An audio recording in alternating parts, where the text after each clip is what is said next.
Friends எல்லாரும் எப்படி இருக்கீங்க? சென்னை விலாகோட கண்டினியூ. லாஸ்ட் விலாகில் வந்து செம்மொழி பூங்கா வந்து போயிருந்தது, நீங்கள் பார்த்துருந்தீங்கன்னா. அதுக்கப்புறம் அங்கேருந்து நாங்கள் வள்ளுவர் கோட்டம் வந்து போகலான்னு போயிருந்தோம். அங்கே ரெனோவேஷன் ஒர்க் வந்து போயிட்டு இருந்ததுனால க்ளோஸில் வச்சுருந்தாங்க. சரி, டக்குன்னு வேறு எங்கேயாவது ஒரு இடம் பக்கத்துலேயே பிளான் பண்ணலான்னு சொல்லிட்டு மியூசியம் வந்து ஓப்பனில் இருந்தது, அங்கே போய் விசிட் பண்ணலான்னு போயிருந்தோம். பாப்பாவுக்கு வந்து ஒரு 1.5 வயசு இருக்கும். அந்த டைமில் நாங்கள் வந்து லாஸ்ட்டில் இங்கே மியூசியம் வந்திருந்தோம். இப்போ வந்து அவங்களுக்கு அதெல்லாம் ஞாபகம் சுத்தமாக இருக்காது அப்படின்றதுனால சரி கூட்டிகிட்டு போய் காட்டலாம். இப்போ வந்து புக்கில் வந்து இந்த மியூசியம் பற்றி படிச்சிருந்தாங்க. ஸோ அவங்களுக்கு யூஸ்ஃபுல்லாக இருக்கும், அவள் ஆசையாக விரும்பி கேட்டதுனால சரின்னு கூட்டிகிட்டு போயிருந்தோம். அங்கே ஒரு 6 பிளாக் கிட்ட வந்து நம்ம போய் விசிட் பண்ணுற மாதிரி இருந்தது. இங்கே வந்து என்ட்ரி ஃபீஸ் வந்து பெரியவங்களுக்கு 50 ரூபாய், குழந்தைங்களுக்கு 25 ரூபாய் வாங்கினாங்கன்னு நினைக்கிறேன். எனக்கு சரியாக ஞாபகம் இல்லை. ஏன்னா இப்போ நாங்கள் வந்து டிசம்பர் எண்டில் வந்து லீவ் விட்டுருந்தப்போ போயிருந்தோம். எனக்கு அப்படி தான் ஞாபகம் இருக்குது. 125 வந்து நாங்கள் பே பண்ண மாதிரி பே பண்ணிட்டு நம்ம ஒவ்வொரு பிளாக்காக போய் பார்க்குறப்ப அங்கே டிக்கெட்டில் நம்மளுக்கு இன்ட்டு போட்டு கொடுத்துட்டே வந்துகிட்டே இருப்பாங்க. ஒரு சில பிளாக்கில் வந்து நம்மளுக்கு வீடியோஸ்லாம் வந்து அலோவ் பண்ணலை. ஒரு சில இடங்களில் மட்டும் நம்ம எடுக்கிற மாதிரி இருந்துச்சு. என்னோடய ஃபோன் கொஞ்சம் ப்ராப்ளமாக இருந்தது அந்த டைமில். அப்படின்றதுனால நான் எடுத்திருந்த வீடியோ கிளிப்பிங்ஸ் எல்லாமே இப்போ மொபைல்லேருந்து நிறைய இது வந்து டெலீட் ஆகிடுச்சு. அதனால் என்கிட்ட இருந்த கிளிப்பிங்ஸ் மட்டும் நான் இப்போ அட்டாச் பண்ணியிருக்கேன். அங்கே வந்து ஒரு குறிப்பிட்ட டைமில் வந்து பார்த்திங்கன்னா 3D ஷோ வந்து போடுறாங்க. நாங்கள் போய் இந்த டைம் கரெக்டாக வந்து உள்ளே என்ட்ரு ஆகிறப்பே வந்து அந்த 3D ஷோ வந்து பார்க்குறவங்க வாங்கன்னு கூப்பிட்டாங்க. குழந்தைங்கள்லாம் முன்னாடி நிற்க வச்சுக்கலாம், நம்ம பெரியவங்க பின்னாடி நின்றுக்கலாம். இந்த ஷோ வந்து கரெக்டாக ஒரு 5 மினிட்ஸ் தான். குழந்தைங்களாம் ஜாலியாக என்ஜாய் பண்ணிட்டு இருந்தாங்க. அனிமல்ஸ்லாம் அப்படியே வந்து ஷோ காட்டிகிட்டு இருந்தது. பாப்பா வந்து சென்னையில் நம்ம போயிருந்தப்போ கிண்டி ஸ்னேக் பார்க்லேயுமே 3D ஷோ பார்த்துருந்தாங்க அப்படின்றதுனால அதில் இருக்க மாதிரியே தான். ஆனால் அங்கே வந்து நம்ம போயிருந்த டைம் யாருமே இல்லை அப்படின்றனால பாப்பா மட்டும் தனியாக தான் அந்த ஷோ வந்து உள்ளே போய் பார்த்துருந்தாங்க. அதனால் இன்னும் ஜாலியாக என்ஜாய் பண்ணாங்களோ. நிறைய இமேஜின் பண்ணமா உண்மையிலே வந்து பக்கத்தில் வர மாதிரி இருந்துச்சு. நம்ம காலை வந்து அசைச்சிச்சு அப்படின்னு ஓடுற மாதிரி விரட்டி விடுற மாதிரிலாம் அவளே பாப்பா வந்து மொபைல் எடுத்துகிட்டு போய் உள்ளே ஷூட் பண்ணி எடுத்துகிட்டு வந்திருந்தாங்க. அந்த வீடியோ நீங்கள் பார்த்துருந்தீங்கன்னா தெரியும். ஸ்னேக் பார்க்கோட வீடியோ இதுக்கு முன்னாடி vlog வந்து நான் அப்லோட் பண்ணியிருக்கேன், செக் பண்ணி பாருங்கள். இதெல்லாம் பார்க்குறதுக்கு உனக்கு பிடிச்சிருக்கா? இங்கே என்ன தெரிகிறது?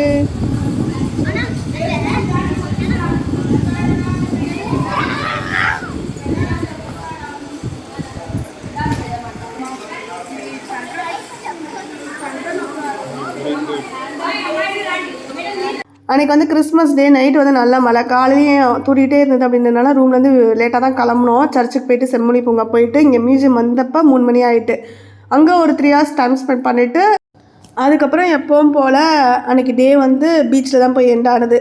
அங்கே போய்ட்டு ஒரு 1 hour கிட்ட டைம் ஸ்பெண்ட் பண்ணிவிட்டு அங்கே உட்காந்துட்டு ஃபேமிலியோட கொஞ்சம் ஸ்நாக்ஸ்லாம் சாப்பிட்டுட்டு அப்படியே டின்னர் முடிச்சுட்டு ரூமுக்கு வந்து போயிட்டோம். வீட்டிலேருந்து நாங்கள் சென்னைக்கு கிளம்புறோம் அப்படி பிளான் பண்ணப்போ 10 days பிளான் பண்ணி கிளம்பியிருந்தோம். ஆனால் அங்கே வந்து நாங்கள் 5 days ஸ்டே பண்ணியிருந்தோம். ஏன்னா அங்கே நாங்கள் போயிருந்த டைம் ரெகுலராக வந்து பார்த்திங்கன்னா லைட்டாக மழை தூரிகிட்டே இருந்தது. வீட்டிலேருந்து கிளம்புறப்ப நாங்கள் வந்து இங்கேயே மழை இருக்கக்கூடாது, அங்கே போய்ட்டு அப்படியே சமாளிச்சிக்கலான்ட்டு தான் போயிருந்தோம். மழை தூரிகிட்டே இருக்குது அப்படின்றதுனால நம்ம பிளான் பண்ணியிருந்த நிறைய இடங்களுக்கு வந்து நம்மளால் போக முடியல. மெயினான ஒரு சில இடங்கள் எனக்கு வந்து ரூட்டு தெரிஞ்சு ஈஸியாக போயிட்டு வர மாதிரி இருக்க இடங்களுக்கு ஒரு நாளைக்கு இப்போ நம்ம காலையில் கிளம்பி போகிறோன்னா ஒரே இடத்துல டைம் மோஸ்ட்லி அங்கேயே டைம் ஸ்பெண்ட் பண்ணி ஃபுல்லாக பாப்பாவை என்ஜாய் பண்ண வச்சுட்டு கூட்டிகிட்டு வரணும். அந்த மாதிரி இடங்களுக்கு மட்டும் கூட்டிகிட்டு போயிட்டேன். சென்னையில் இருந்தப்போ நிறைய டைம் வந்து வண்டலூர் ஜூக்கு வந்து போயிருக்கோம். இப்போ பாப்பா அதெல்லாம் மறந்துட்டாங்க. அவளுக்காக தான் நம்ம இந்த ட்ரிப்பை மெயினாக பிளான் பண்ணியிருந்தது. அவள் ஆசைப்பட்டு கேட்குறாங்க. இந்த டைம் புக்கில் அதுவுமே வண்டலூர் ஜூ பற்றியும் வந்துருந்தது. அதனால் சரி அங்கே போனால் கண்டிப்பாக 4 to 5 hours ஆகிடும். ஹஸ்பண்டுக்கு நாங்கள் தான் நிறைய டைம் போயிருக்கோம்ல, அதனால் அவங்க ஆஃபீஸ் கிளம்பிட்டாங்கன்னா பிரச்சனை இல்லை, நான் தனியாகவே அழைச்சிட்டு போயிடுவேன், நல்லா ரூட்டு தெரியுன்றதுனால. அவங்க கிறிஸ்மஸ்க்கு அடுத்த நாள் ஆஃபீஸ் கிளம்புனதுக்கப்புறம் காலையில் நானும் பாப்பா மட்டும் உங்கள் ரூமுக்கு பக்கத்துலேயே தாம்பரம் வரைக்கும் பஸ் இருந்தது. முதல் நாள் மழை தூரிகிட்டே இருந்தது அப்படின்றதுனால காலையில் கிளம்புறதுக்கும் கொஞ்சம் யோசனை இருந்தது. அங்கே போயிட்டு மழை பெஞ்சிட்டே இருந்தால் என்ன பண்ணுறதுன்னு. இருந்தாலும் சரி கொடையை எடுத்துக்கலாம் கையில். அங்கே உள்ளே போயிட்டோன்னா மழை தூரிட்டு இருந்தாலும் ரொம்ப பெரிய லெவலில் வராது, லைட்டாக தூரிகிட்டே தானே இருக்கும். அப்படியே அங்கங்கே கொடையை பிடிச்சிட்டு அப்படியே விசிட் பண்ணிட்டு பார்த்துட்டு ஃபுல்லாக நடந்து தான் போகணும், அதுவும் பிளான் பண்ணியிருந்தோம். லாஸ்ட் டைம் சென்னைக்கு வந்து நாங்கள் போயிருந்தப்போ இங்கே தஞ்சாவூர்லேருந்து அச்சரப்பாக்கம் கோவிலுக்கு போயிட்டு அங்கே வண்டலூருக்கு ஜூக்கும் போயிட்டு தான் நாங்கள் ரூமுக்கு போயிருந்தோம். அப்படி போனப்போ ஆஃப்டர்நூன் தான் நாங்கள் அங்கே ஜூக்கு போனோம் அப்படின்றனால டைம் ஆயிரும் ஃபுல்லாக நடந்து வரதுக்குன்ட்டு. டக்குன்னு ஒரு சைக்கிள் எடுத்துகிட்டு பாப்பா பின்னாடி வச்சுட்டு வேகமாக நான் ஓடிட்டே ஃபுல்லாக எல்லாத்தையும் அவளுக்கு சுற்றி காட்டி கூட்டிகிட்டு வந்தேன். இப்போ தான் லாஸ்ட்டு ஒரு 1 year தான் ஆகுது, அதுக்குள்ளேயே மறந்துட்டாங்க. சரி ஓகே, இப்போ அந்த மாதிரி அனிமல்ஸ் அதெல்லாம் பார்க்குறது விசிட் பண்ணுறதுலாம் குழந்தைங்களுக்கு நல்லா பிடிக்கும்ல, அதுக்காக சரி ஓகே இந்த டைம் வந்து ஃபுல்லாக அவளை ஃப்ரீயாக அவள் ஆசைப்பட்ட நேரம் நின்று பொறுமையாக பார்க்குற அளவுக்கு டைம் கொடுத்து நல்லா என்ஜாய் பண்ணி வரட்டும்னு சொல்லிட்டு காலையிலே போயிடலாம், ஈவினிங் வரைக்கும் அங்கேயே டைம் ஸ்பெண்ட் பண்ணலான்னு பிளான் பண்ணி கிளம்பிட்டோம். தாம்பரம் வரைக்கும் ஃப்ரீ பஸ்ஸில் போயிட்டோம். அதுக்கப்புறம் அங்கேருந்து வண்டலூருக்கு சேஞ்ச் ஆகிறப்போ வண்டலூரில் வந்து முன்னாடியே ஒரு ஸ்டாப்பிங்கும் அதுக்கப்புறம் வண்டலூர் ஜூவில் ஒரு ஸ்டாப்பிங் வரும் போல இருக்குது. நம்மளுக்கு டிக்கெட் வந்து ரேட்டு வேரி ஆகுது, அது எங்களுக்கு தெரியாதுல்ல. நாங்கள் வண்டலூர்னு சொல்லி டிக்கெட் எடுத்துட்டோம். அதுக்கப்புறம் கண்டக்டர் வந்து அந்த இடத்துல கிராஸ் ஆனதுக்கப்புறம் தான் நீங்கள் வந்து எங்கேம்மா போகிறீங்கன்னு கேட்டாங்க. வண்டலூர் ஜூன்னு சொன்னோன்னே இல்லைம்மா டிக்கெட் ரேட்டு கூடன்னு சொல்லிட்டு சொன்னார். ஏன்னா நம்மளுக்கு வந்து திருப்பியும் டிக்கெட் எடுக்கிற மாதிரி இருக்கும், அதனால் நீங்கள் வந்து போகிறீங்க அப்படின்னா வண்டலூர் ஜூன்னு கரெக்டாக சொல்லி டிக்கெட் எடுத்துருங்க, எங்களை மாதிரி மிஸ்டேக் பண்ணிடாதீங்க. இப்போதான் மழை இல்லாமல் இருக்குது, அதான் வேடிக்கை பார்க்க வந்திருக்கு. என்னை பாருங்க,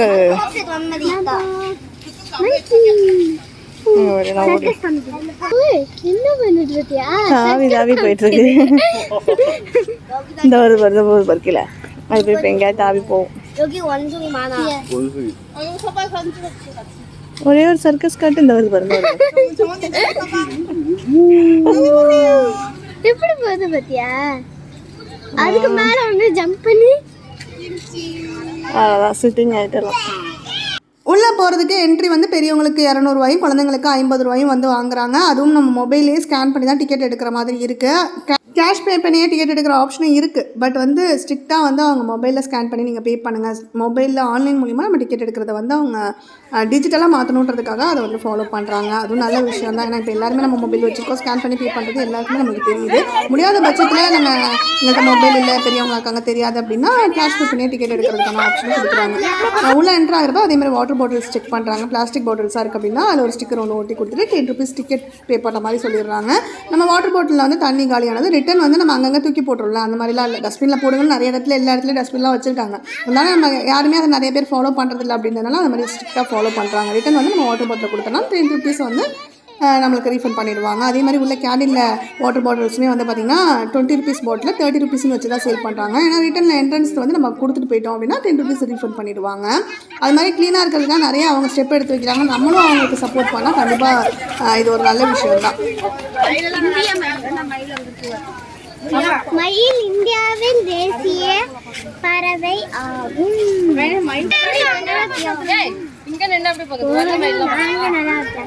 நான் கூண்டு அழகிருக்கேன்.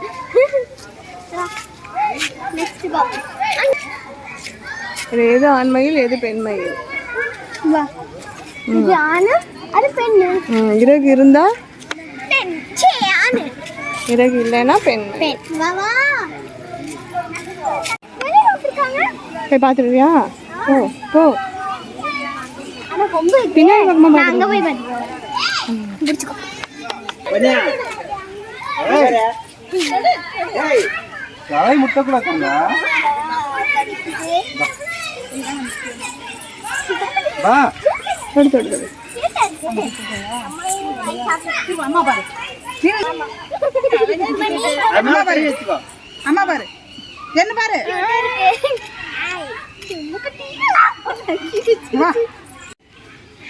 நல்லா கிட்ட பார்த்துக்கோ. இதெல்லாம் பார்க்க முடியுமா? நான் ஊர்ல பார்த்திருக்கேன். இதக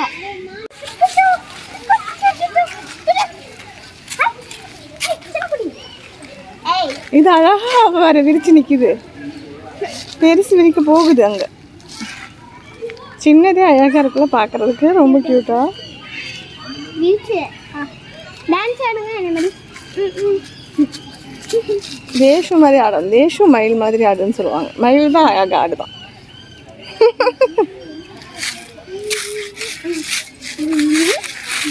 சொல்லி கொடுக்குறீங்களா? மயிலுக்கு சொல்லி கொடுத்துருவாங்க.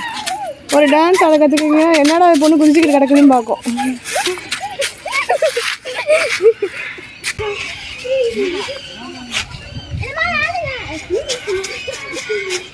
கிட்ட வரீங்க வெளியில் போட்டோ எடுப்பாங்க. இருக்குல்ல கால் அடிபட்டு இருக்கு. ஆமாம், ஏதோ காயமாக இருக்கு. இதெல்லாம் டிஸ்டர்ப் பண்ணக்கூடாதுல்ல. அதை நடக்க முடியாது. கியூட்டாக இருக்கா? ஆமாம், சருகு மானு. நானும் ஒன்றா தானே இருக்கு. மயிலும் மானும் ஜாலியாக ஊர் சுற்றுது. மற்றதெல்லாம் கூண்டுக்குள்ளே இருக்கு. அங்கிட்ட இருக்கும். இப்போ ஓப்பனில் இருக்கான்னு தெரியல. அங்கே ஒரு ஏரி ஒன்று இருக்கும். அது ஓப்பனில் இருந்தால் போய் பார்க்கலாம். இதெல்லாம் க்ளோஸ்டு தான் இருக்கும். சேஃப்டி இல்லைன்னு நினைக்கிறேன். அப்ப யாரெல்லாம் போனது? யாருமே இல்லைன்னா அப்படியே போயிட வேண்டியதான். Dancing dance, bitty bitty butterfly, bitty bitty butterfly, lovely lovely butterfly, lovely lovely butterfly. நல்லா இருக்கும். அந்த நிறைய பட்டர்ஃப்ளை இருந்துச்சுன்னா பிடிச்சு விளையாண்டேன். இப்போ மழை பெய்கிறதா, அதனால எல்லாம் அங்கிட்டு போயிருக்கோம். எங்க இருக்கு கண்ணுக்கு ஒன்றும் தெரியலையே. இந்த கலருக்கு இருக்கு எல்லாம். அதான் கண்ணுக்கு தெரிய மாட்டேங்குது, ஆனால் இருக்கு குட்டி குட்டியா.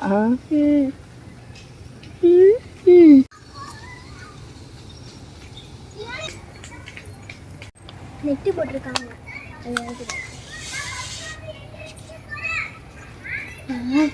செம்மையா இருக்கு. போய் பார்த்துட்டு வாங்க.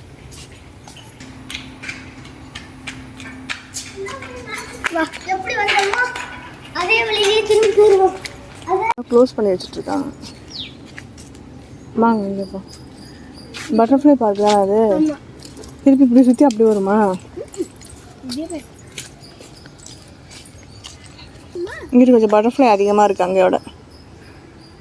இங்கே பூக்கள்லாம் நிறையா இருக்குல்ல, அதான். பர்பிளா? பர்பிள் இருக்குல்ல, டிசம்பர் பூ சீசன் இதுதான், அதான் பூத்துருக்கு நல்லா.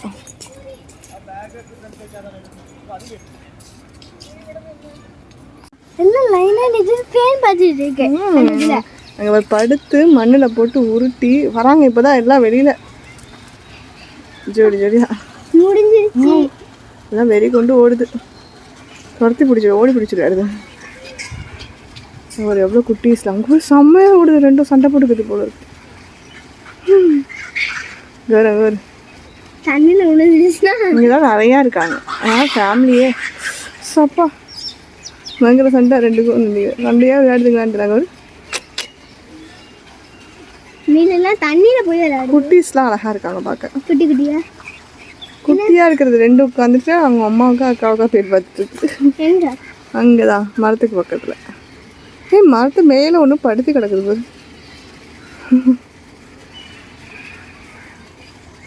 அவ்வளோதான் முடிச்சுட்டு கிளம்பிட்டாங்க போலக்கெல்லாம். நாங்கள் போயிட்டு வருவோம். ஆனால் அம்மா மட்டும் குழந்தைய விட்டுக்கிட்டு இருக்காங்க. அப்பாடி அம்மா தண்ணி இருக்கிறதுனால தான் தேசிக்கிட்டு வராமல் இருக்குங்கன்னு நினைக்கிறேன். சுற்றி தண்ணி இருக்கிறதுனால அது தாவம்னா தண்ணியில் விழுந்துருவோன்னு பயத்தில் வராமல் இருக்குங்க. அது நடுவுலையே தண்ணி இருக்கே, அதுக்கு சும்மா விளையாட வச்சு தண்ணி கொடுத்துருப்பாங்க. அரிக்குதுன்னு தலைவிட்டு சொரிஞ்சுக்கிட்டு இருக்க. என்ன இருக்கு படிங்க. வெள்ளி நிற கோழி. வெள்ளி நிற கோழி வெள்ளி கலர்ல இருக்கா, சில்வர் மாதிரி தக தகன்னு மின்னுது பாருங்க. கிளி என்ன போட்டிருக்காங்க? அடர் சிவப்பு வயிற்று 90 கிளியா தெரியவே மாட்டேங்குது கேமராவில். உட்காந்துருக்கலாம். ஆனால் ஊற்று பாருங்க தெரியும். இதாவது தங்க நிற கோழி பெருங்கோழி. இங்கே பாரு, இங்கே ஒன்றே ஒன்று தான் வச்சுருக்காங்க. அது மேலே உட்காந்துருக்கு பாரு. அது வந்து லேடி ஆம்ஸ்ட் பெருங்கோழி. அங்கே இருக்கிறது தங்க நிற கோழி. கோல்டு கலர் இருக்கா, சிவப்பு கலர் மாதிரி ரெட் அண்ட் எல்லோ காம்போட. ஒன்னெல்லாம் பார்த்து பயப்படாது யாருமா.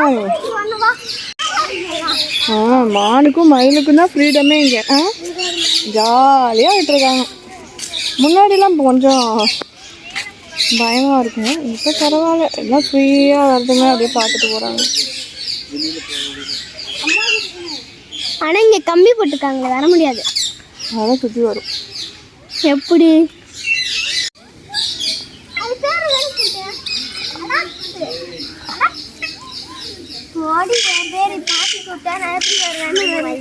ஓ, எல்லாத்துக்கும் ஒரே பேர் சொல்லி கூப்பிட்டீங்கன்னா எப்படி வரும்? ஒன்னொன்னுக்கும் ஒரு ஒரு பேர் இருக்கும்.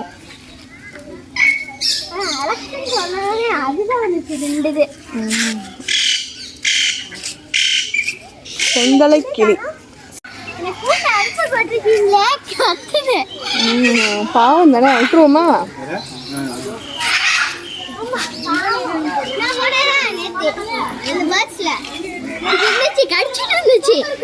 நீலம் மற்றும் மஞ்சள் பஞ்சவர்ண கிளி.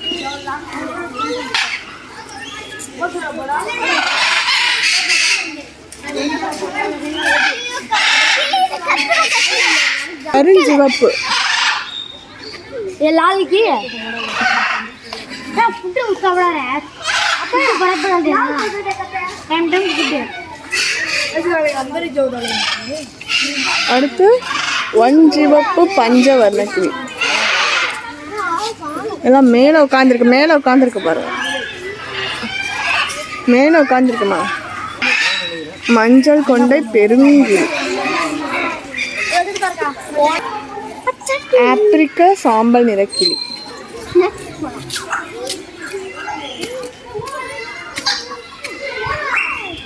மேலே உட்காந்து அழகா கத்திக்கிட்டு இருக்கு.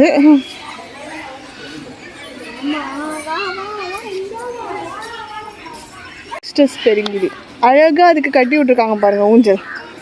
அங்கே ஆடிட்டு இருக்கு பாருங்க.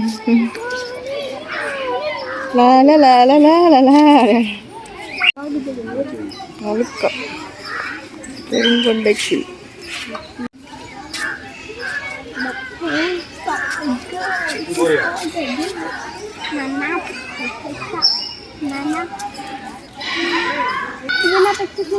முத்து நிறக்கிளி. உட்காந்துருக்கு பாருங்க. இந்த போது பாருங்க மரத்துல. பின்னாடி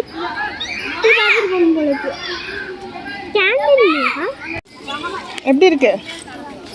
பிஸ்தா குல்ஃபியா? Like it? Okay. You sharing me? நாட்டா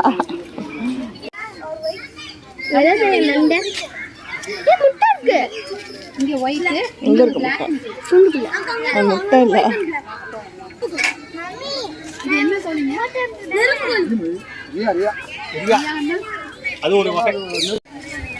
வெள்ளை நாரை. சாரஸ் கொக்கு கருப்பு அன்னம். சாரஸ் கொக்கு கருப்பு அன்னமா. நல்லா விசிபிளாக அங்கே தெரியுது மிரரில். பட் அந்த சைடு இருக்கு.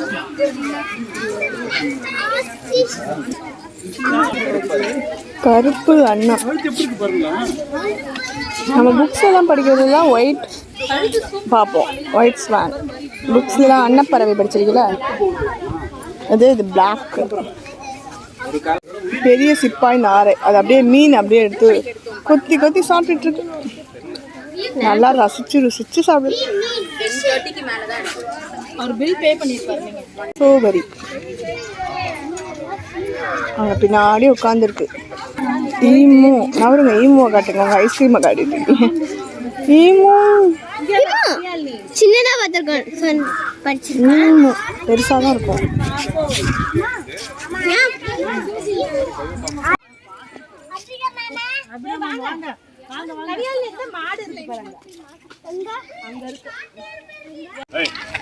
பைசன். பைசன் பைசன் படிச்சிருக்கீங்களா? காட்டு எருமை. கிட்ட போய் பார்க்கலாமா? தூரத்தில் நிற்கிது. அங்கே ஒன்று கிட்டக்க நிற்கிது. அங்கே போய் பாருங்க. பக்கத்துலேயே ஒன்று கொக்கோ நாரையும் போயிட்டு இருக்கு. நாரை கொக்குனா நீளமாக இருக்கும். இன்னும் அங்கதான் ஏரி இருக்குது. அதெல்லாம் க்ளோஸ் பண்ணிட்டாங்க. மலைக்கு அந்த சைடு தான் ஏரி இருக்கும். பின்னாடியே போகுதுல. எல்லாத்துக்கும் ஒன்று ஜோடியா. வீடியோ ரொம்ப லென்த்தாக போகிறதுனால மீதியும் ஆகிற மாதிரி வீடியோவாக ஸ்கிப் பண்ணி நான் அப்லோட் பண்ணுறேன். பை. பைசன் என்ன பண்ணிட்டு ஓடுவீங்க?